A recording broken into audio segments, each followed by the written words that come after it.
The Terran battleship Resolute emerged from hyperspace like a ghost stepping through a doorway, its massive hull catching the light of distant stars as it settled into position at the edge of the Valoran.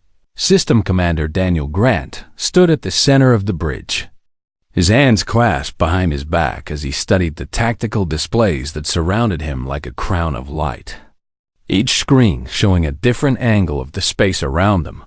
He was a tall man with gray streaks running through his dark hair, and his face carried the lines of someone who had seen too many battles and lost too many friends along the way. Bridge hummed with quiet activity as officers worked at their stations, checking sensors and running diagnostics after the long journey. Through hyperspace, Lieutenant Commander Maria Santos sat at the communications console, her dark eyes scanning the frequencies for any signals in the area. And when she found something, her entire body went rigid with tension. "Commander," she said, her voice carrying a note of urgency that made everyone on the bridge look up from their work. "I am picking up a distress signal from the third planet in this system, and it is broadcasting on every frequency they have." Daniel moved to her station and looked at the data streaming across her screen, watching as the translation software worked to decode the alien language into something they could understand. The message was simple and desperate, a plea for help from a world that had never known threats from beyond their sky until now. "What else are you reading out there?"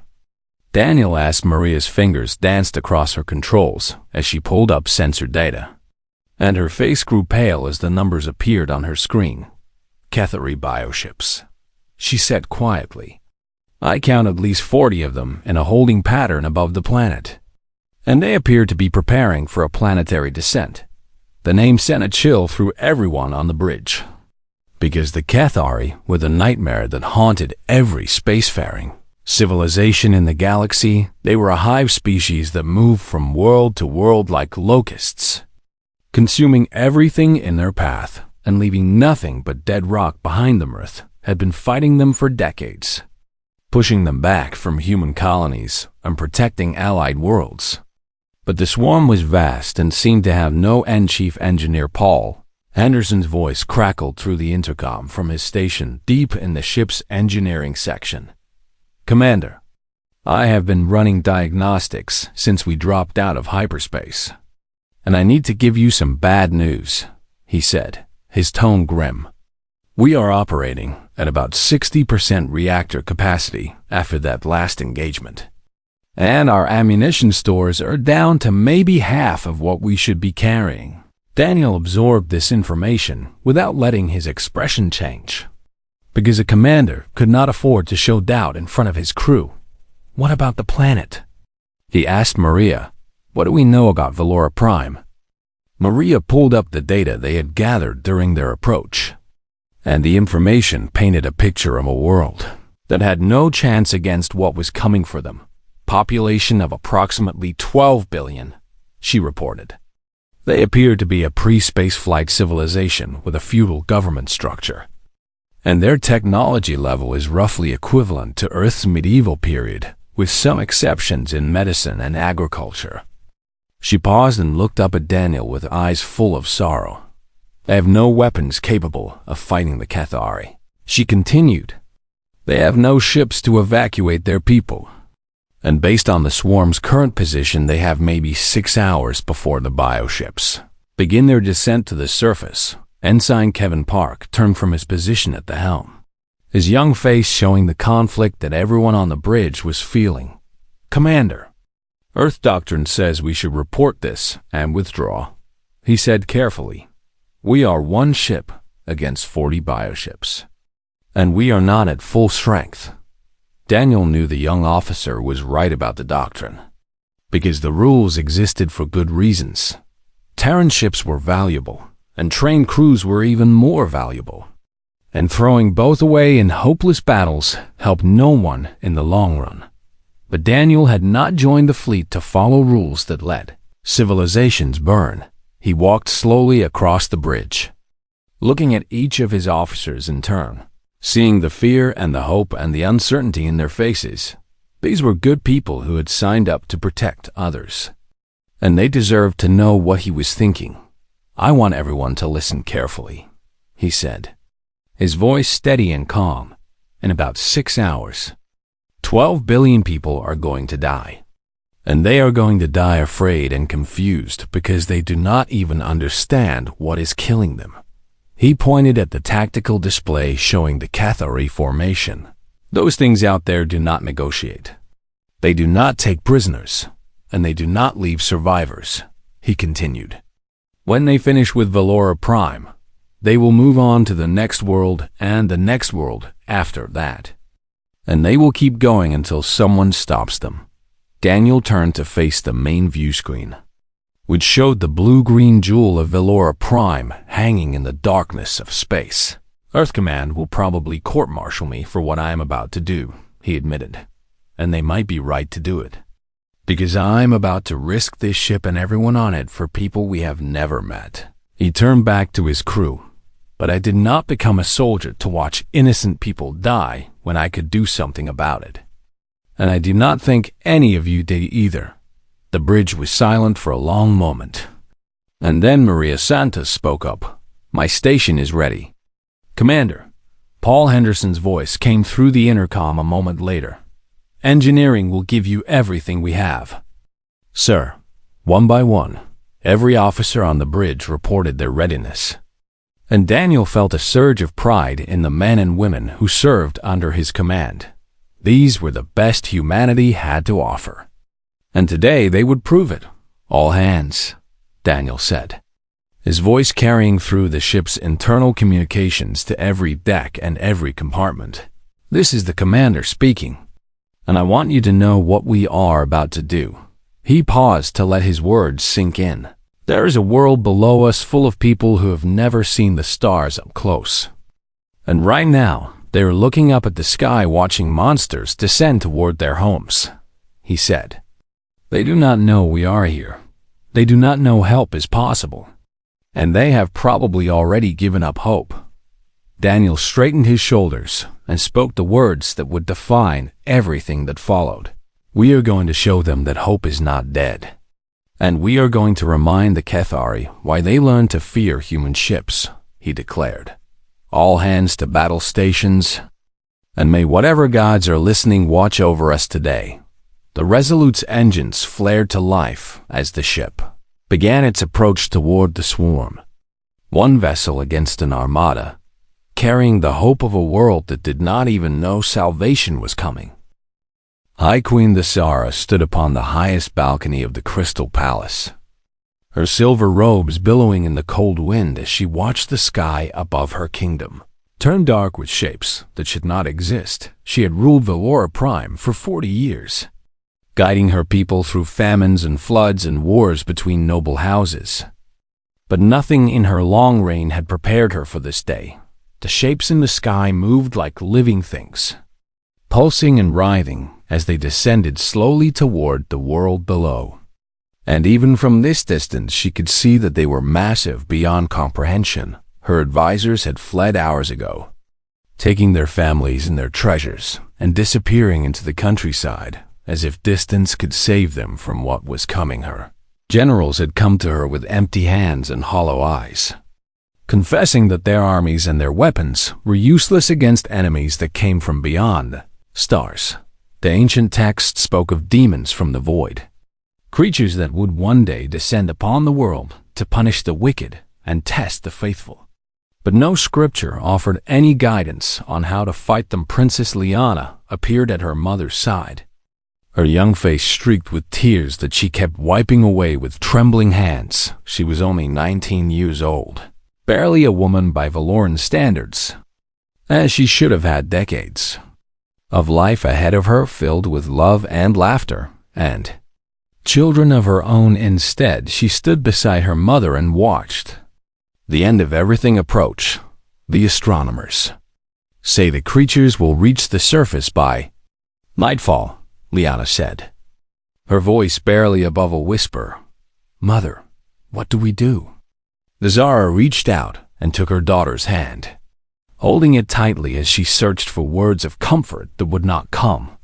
"I do not know, my child," she admitted. I have prayed to every god our people have ever worshipped, and none of them have answered."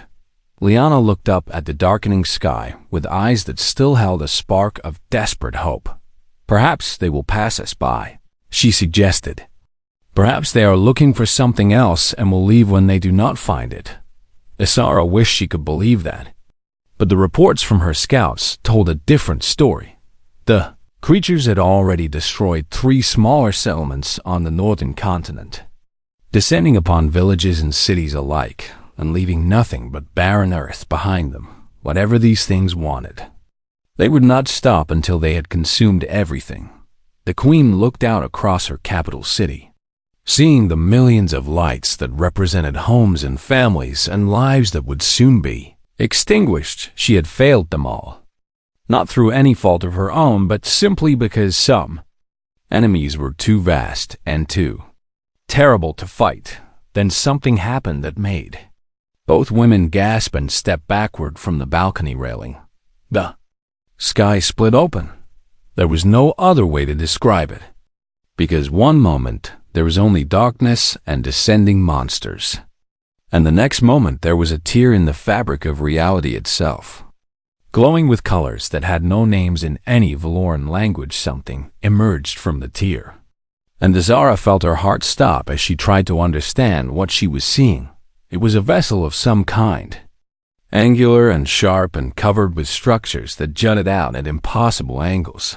The thing was enormous, larger than the royal palace and all its grounds combined, and it moved through the sky with a grace that seemed wrong for something so massive.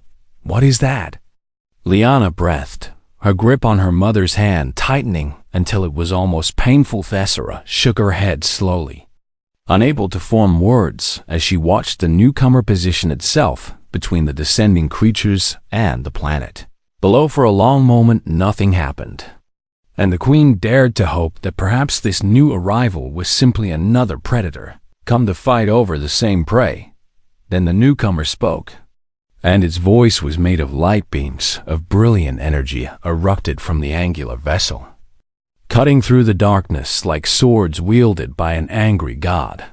The beams struck the descending creatures and tore through them as if they were made of paper, and explosions blossomed in the sky like flowers made of fire. Thessara watched in stunned silence as creature after creature was destroyed, their massive bodies breaking apart and falling toward the distant ocean in pieces. The angular vessel moved with purpose and precision, spinning and turning to bring its weapons to bear on enemies that tried to flank it or escape its wrath. More beams of light, more explosions, more of the void demons reduced to falling debris. "It is fighting them," Liana said, her voice filled with wonder and disbelief. "Mother, it is fighting them for us." Thessera felt tears streaming down her face, but she made no move to wipe them away. She had prayed for salvation and received no answer, had begged the gods for a miracle and heard only silence, but now something had come from beyond the stars. Something that was not a demon or a monster, but a warrior fighting on behalf of a world it had never known. "I do not know what that thing is," Thessera said softly. "I do not know where it came from or why it has chosen to help us." She watched another explosion light up the sky, watched another of the void demons fall burning toward the sea. "But I believe we are witnessing something that our children and our grandchildren will speak of for 1,000 generations." She continued, "We are watching someone fight for us when no one else would." The battle raged on as night fell over the capital city, and for the first time since the creatures had appeared in the sky, the people of Valora Prime began to emerge from their homes. They gathered in the streets and on rooftops, watching the distant flashes of light and the falling shapes of defeated enemies. They did not understand what was happening, could not comprehend the forces at work above their world, but they understood one simple truth: someone was fighting for them. And for the first time in days, they allowed themselves to hope in the Crystal Palace. Queen Thessera knelt upon the cold stone of the balcony and offered a prayer of gratitude to whatever power had sent this strange vessel to save her people. She did not know if anyone was listening. But she prayed anyway, because some things were too important to leave unsaid. Beside her, Princess Liana watched the battle continue and made a silent vow if they survived this day, she would spend the rest of her life trying to understand who had saved them and why, and if she ever had the chance, she would find a way to thank them. The Resolute shook violently as another volley of Cathari spore missiles impacted against its starboard hull, and Commander Daniel Grant grabbed the arm of his command chair to keep from being thrown to the deck alarms, screamed from every direction. Red lights flashing across the bridge as damage reports flooded in from all sections of the ship. They had been fighting for 5 hours now, and the battle had taken a terrible toll on both sides. Status report, Daniel called out, his voice cutting through the chaos with practiced authority. Lieutenant Commander Maria Santos worked her console with one hand while the other pressed a bandage against a gash on her forehead, blood seeping through the white fabric. We have destroyed 27 confirmed bioships and damaged at least a dozen more, she reported. But they keep adapting their tactics, and our point defense systems are struggling to track their smaller projectiles. Another impact rocked the ship, and somewhere in the distance, Daniel heard the sound of metal tearing. Railgun batteries 3 and 4 are offline, Ensign Kevin Park announced from the helm. We have lost targeting sensors on the port side, and our maneuvering thrusters are operating at 50% efficiency. Daniel studied the tactical display, watching the remaining Cathari bioships reorganize themselves into a new formation. The swarm was hurt. That much was clear from the debris field that surrounded the Resolute like a graveyard of organic matter. But they were far from defeated. The largest bioships had held back during the initial engagement, letting their smaller cousins test the human vessel's defenses while they observed and learned that now those giants were moving forward, their massive forms bristling with weapons that made the earlier attacks look like gentle touches. Chief Engineer Paul Henderson's voice crackled through the intercom, strained with exhaustion and worry. Commander, I need to give you the bad news, he said. We have hull breaches on decks 4 through 8. Fires burning in 3 different sections, and our reactor is starting to show signs of strain. Daniel closed his eyes for a moment, calculating the odds and finding them distinctly unfavorable. How long can you keep us fighting? He asked. Maybe another 4 hours if nothing else goes wrong, Paul replied. But something always goes wrong. So I would say we have 2 hours of hard combat left before systems start failing in ways I cannot fix. 2 hours against enemies that seem to have no concept of retreat or surrender. Daniel opened his eyes and looked at his crew, seeing the fear and determination written on their faces.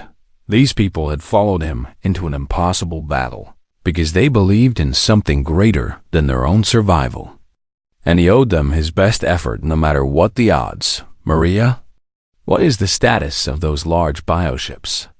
He asked. Maria pulled up the sensor data and her face went pale. They are command organisms, she explained.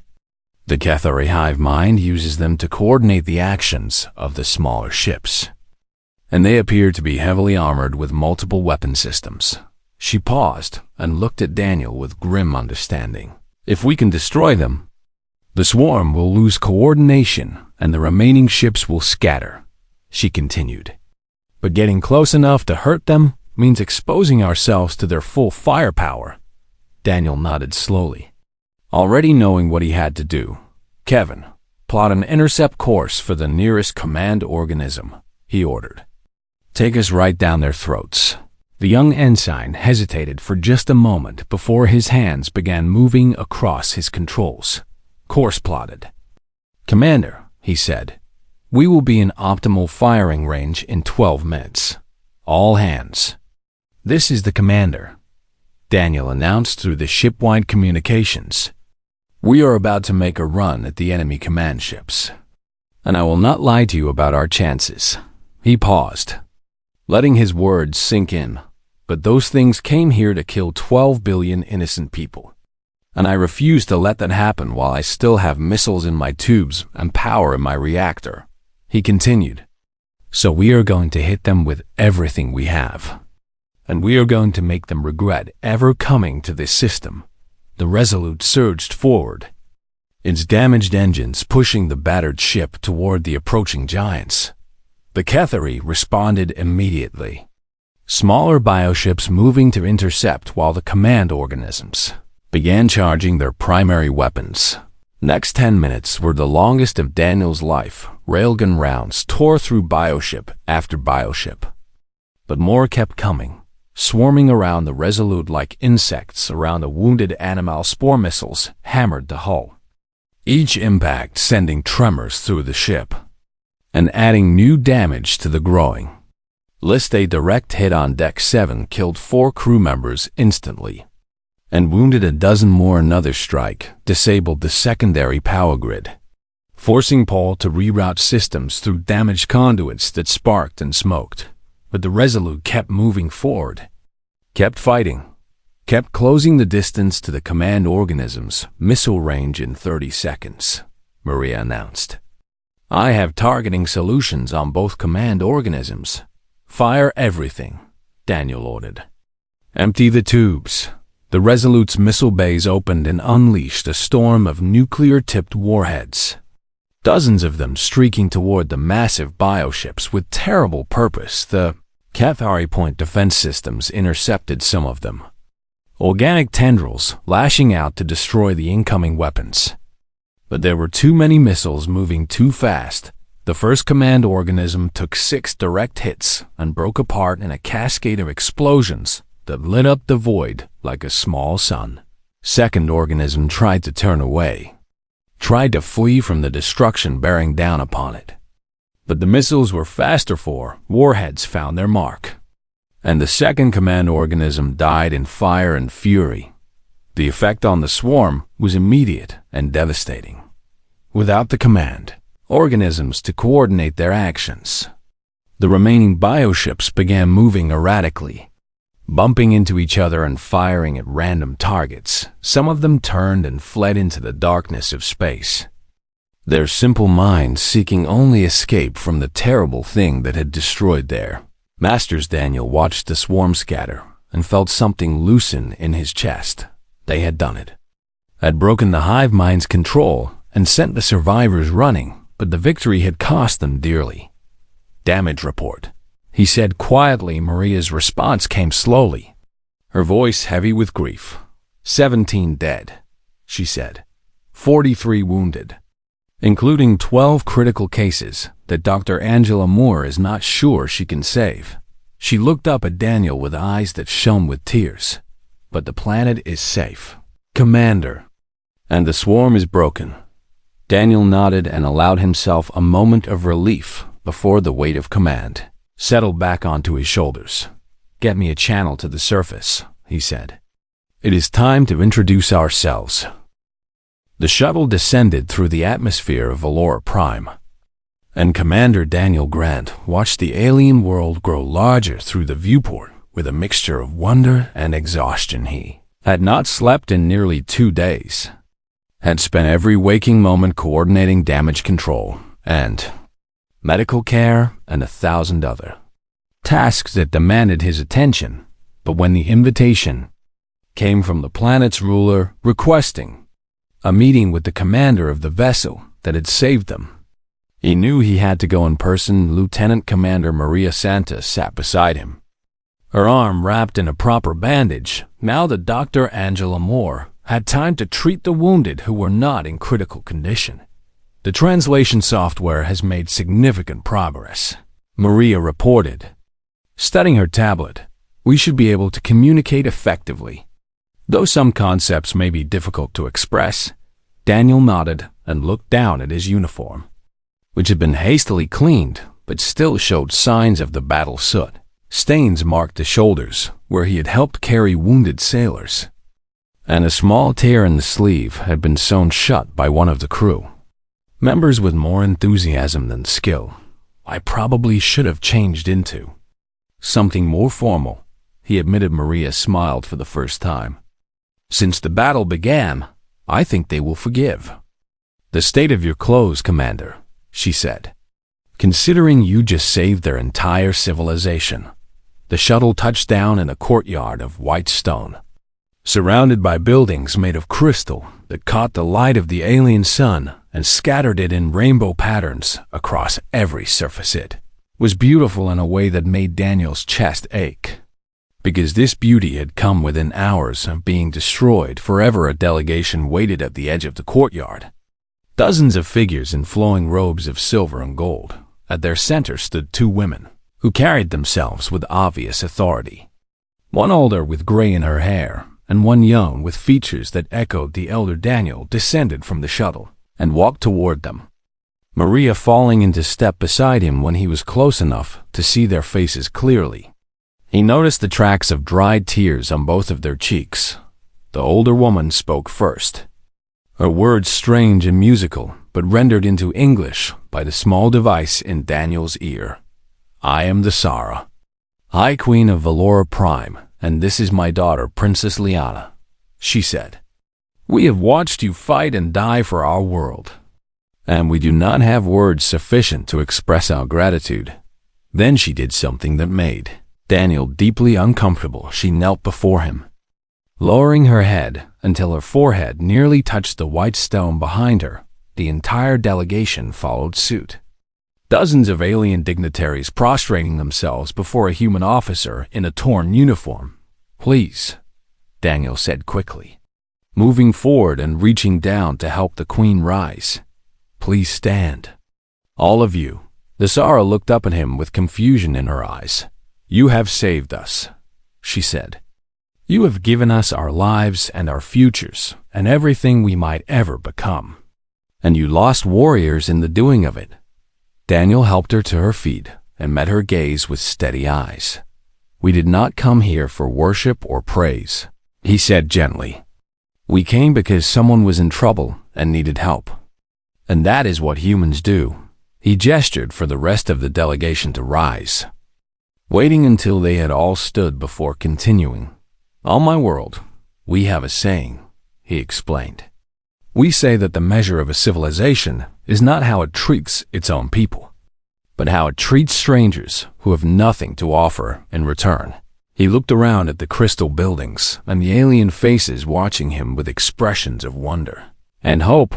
Your world is beautiful, and your people seem kind and gentle, he continued. You deserve the chance to keep building this civilization, to keep growing and learning and becoming whatever you are meant to become. Princess Liana stepped forward, her young face determined despite the tears that still glistened in her eyes. You lost people, she said. Your warriors died fighting creatures that were not threatening your own world. Daniel felt the weight of those deaths settle on his shoulders. Once again, 17 names that he would carry with him for the rest of his life. 17 families that would receive messages of condolence instead of messages from loved ones. Yes, he admitted. We lost good people, brave people who knew the risks and chose to fight anyway. Why? Liana asked, her voice cracking slightly. Why would they die for strangers they had never met? Daniel was quiet for a long moment, searching for words that could explain something that seemed so simple to him but apparently baffled this young woman, because they believed that every life has value, he finally said. Because they looked at your world and saw 12 billion people who deserved the chance to live. And they could not turn away from that. He smiled sadly. My people have not always lived up to our ideals, he admitted. We have made mistakes, terrible mistakes, and we have hurt each other in ways that shame us to remember. He straightened his shoulders and met the princess's eyes. But we have also learned that the only way to make the universe a better place is to be willing to sacrifice for others, he continued. And sometimes that sacrifice is the ultimate one. High Queen Sara took his hands in hers, her grip surprisingly strong for someone who appeared so delicate. We will remember them, she said firmly. Every warrior who fell defending our world will have their name carved into the walls of our greatest temple. And our children will learn their stories for as long as our civilization endures. Daniel felt something shift in his chest, a warmth that helped ease the cold weight of grief. "Thank you," he said. "That would mean a great deal to their families over the next several days." Shuttles from the Resolute descended to the surface carrying medical supplies and emergency equipment. Human engineers worked alongside Valoran scholars to repair damaged infrastructure, while Marines secured crash sites where Cathari organisms had reached the ground before being destroyed. Dr. Angela Moore established a temporary medical station to treat the wounded who could not be moved to the ship, and she was soon joined by Valoran healers eager to learn about human medicine. Daniel watched his crew interact with the Valorans and felt something like hope stirring in his heart. These were two peoples from opposite ends of the galaxy, separated by vast distances and fundamental differences in biology and culture, but they worked together as if they had known each other for years, united by a simple truth that kindness could bridge any gap, and compassion could make strangers into friends. Word of the Battle of Valora spread through the galaxy like fire spreading through dry grass, carried by traders and travelers who had witnessed the impossible and could not stop talking about it. A single Terran battleship had arrived at a world on the verge of destruction, had challenged a Cathari swarm that outnumbered it 40-1, and had won. The story grew with each retelling, becoming legend before the Resolute had even finished its repairs in the great halls of the Malthian hegemony. Rulers who had spent centuries in proud isolation gathered to discuss what they had heard. The Malthians were an ancient people, their civilization older than most stars, and they had long believed that survival meant keeping to themselves and trusting no one. But the Cathari swarm did not respect borders or treaties, and the Malthians had spent generations watching their frontier worlds fall one by one to the endless hunger. Now they sent messages toward Earth, formal diplomatic communications requesting an audience with the humans who had shown that the swarm could be defeated across the galaxy in the Trade Confederation of Axiom. Merchant princes argued over contracts and concessions. The Confederation controlled vast resources, rare minerals and exotic elements that were essential for building advanced technology. But resources meant nothing if you could not defend them. They too sent messages to Earth, offering exclusive trade agreements and territorial rights in exchange for a permanent human fleet presence and in countless smaller kingdoms, republics, and free associations. Billions of beings looked up at the stars and wondered if salvation might be coming for them too back on Earth. The story of Commander Daniel Grant and the Resolute sparked fierce debate in the halls of Government. Admiral Patricia Stone stood before the Terran Senate, her silver hair pulled back severely and her face set in stern lines as she argued for caution.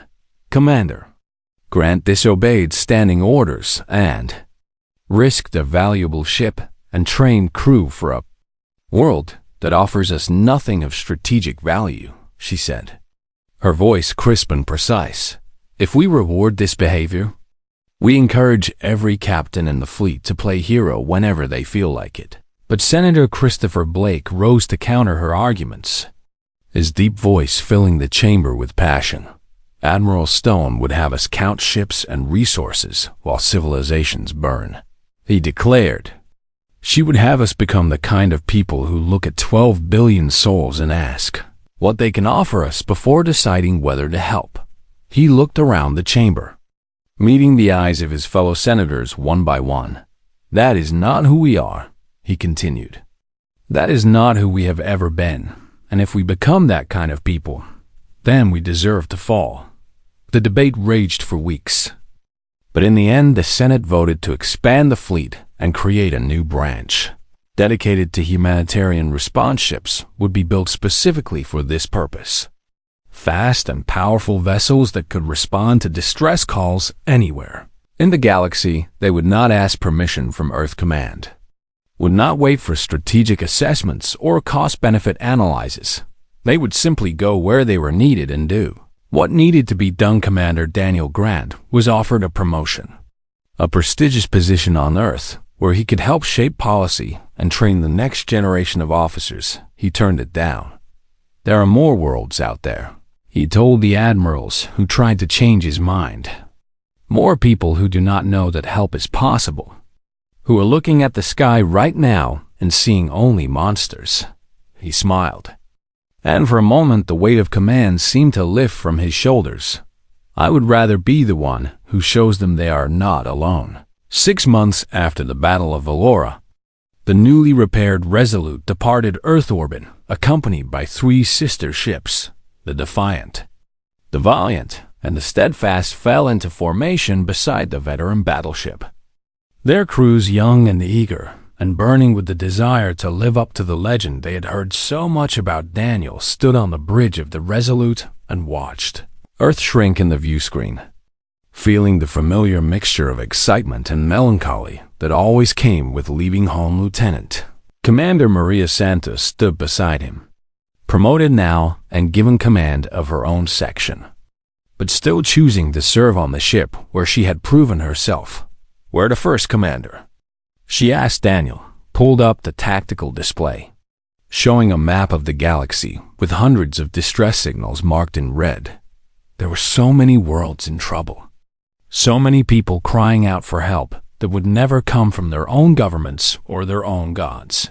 "There is a colony on the edge of Malthian space," he said, pointing to a flashing marker.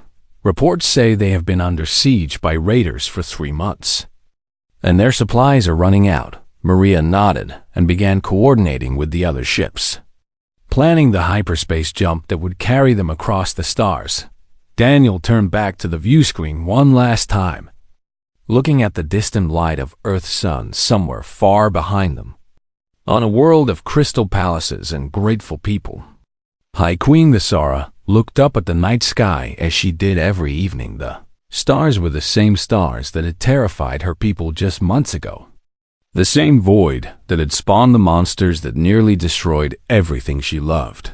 But now, when she looked at the darkness, she did not see emptiness or threat. She saw possibility and hope, and the knowledge that somewhere among those distant lights, human ships were sailing toward the next world that needed saving. Her daughter Liana stood beside her, older now in ways that had nothing to do with the passage of time. "Do you think we will ever see them again?" Liana asked. Thesara smiled and put her arm around her daughter's shoulders. "I do not know," she admitted, "but I know that they are out there. And I know that as long as humans sail the stars, there will be someone willing to fight for strangers they have never met."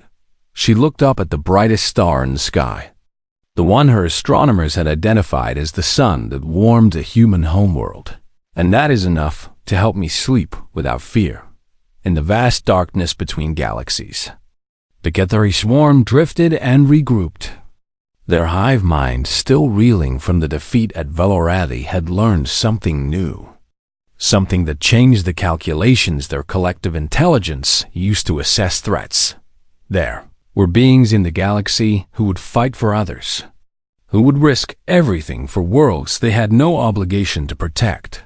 The swarm did not understand this behavior, could not comprehend why any creature would sacrifice itself for strangers, but they learned to recognize the distinctive shape of Terran battleships.